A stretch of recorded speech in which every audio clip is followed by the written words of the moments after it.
Boycott Nike. Tell them to bite the bullet, pay a living wage in Southeast Asia. Nike bad. Boycott Nike. Look, it's a sad, sad story in Southeast Asia. 60 to 70 hours a week. These poor women. Keep them from their families, and their children, and their dogs and cats. Would you like some information about Nike's labor practices? All right, you have a great day. Thank you. Boycott Nike. Force Nike to pay a living wage in Southeast Asia. Boycott Nike. Trade in your Nike merchandise for a free t-shirt. One of a kind. One of a kind. Don't go in there. It smells of greed. This letter began at the end of May this year. After an excellent birthday party, my 69th, dancing and drinking with friends, I returned home to news and video online about a strike in Cambodia at a factory that makes Nike sneakers and sports apparel. 4,000 of the 5,000 workers employed by a Nike subcontractor went on strike to get a wage increase from $74 to $88 a month. Police and thugs broke up the strike with cattle prods, tear gas, and tasers. 23 women were injured, 40 were jailed, 1 woman miscarried due to tasering. The workers went back to work after 3 weeks. Over 250 were fired for participating in the strikes, and workers did not receive the approximately 5 cents an hour wage increase they were seeking. Phil, I was astonished. I thought the thing of Nike sweatshops and low wages had been addressed and resolved a decade ago. Nike did $25 billion in gross business during 2013.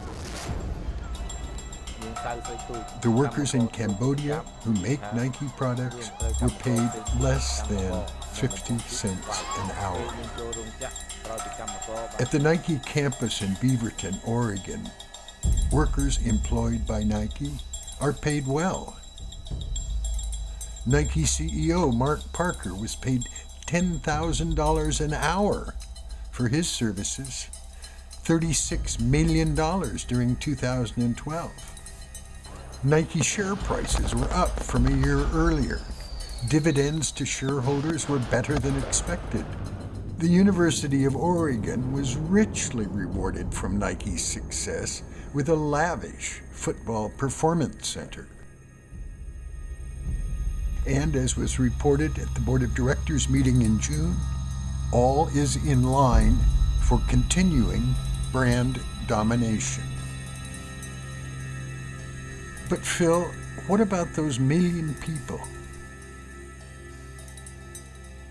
Mostly women who work 60 hours a week to make Nike sneakers and sports gear.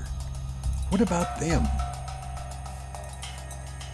Check out cost of living in Cambodia. Take a look at what $74 a month buys.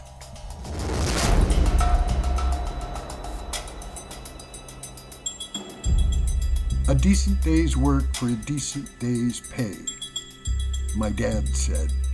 He was a capitalist, a small-town Oregon salmon fisherman turned entrepreneur and capitalist.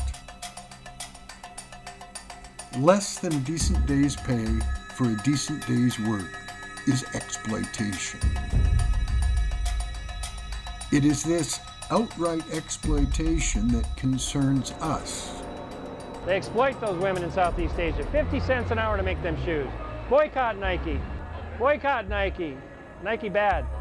As Oregonians, it falls on our shoulders as citizens and voters to bear witness to Nike behavior in the third world. As an Oregon corporation, Nike's treatment of workers is under the purview of Oregon citizens. We do not intend to beat you over the head, Phil, with bad Nike.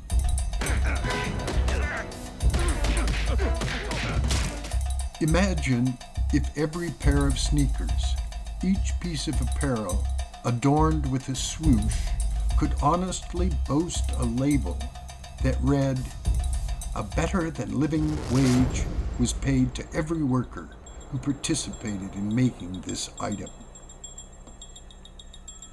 Imagine your customers able to walk proudly into a Nike store, knowing that in addition to the countless pleasures of wearing Nike apparel, their dollars were making a genuine contribution to the lives of the people who make the clothes they wear. Phil, you won the game that you set out to win. You are the sneaker giant of the world. No one has been a more astute businessman than you. No one has taken greater advantage of the opportunities presented by a global workforce. From Grant High School, Portland, Oregon, you have become a multi-billionaire, 23rd richest person in the United States.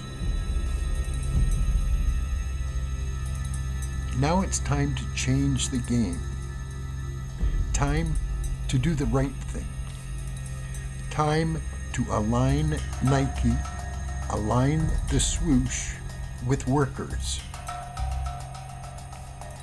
Time to pay a generous living wage to everyone who works for Nike. You have the opportunity to transform the swoosh into a symbol of doing the right thing. Pay all Nike workers a decent living wage. Make it happen for Matt.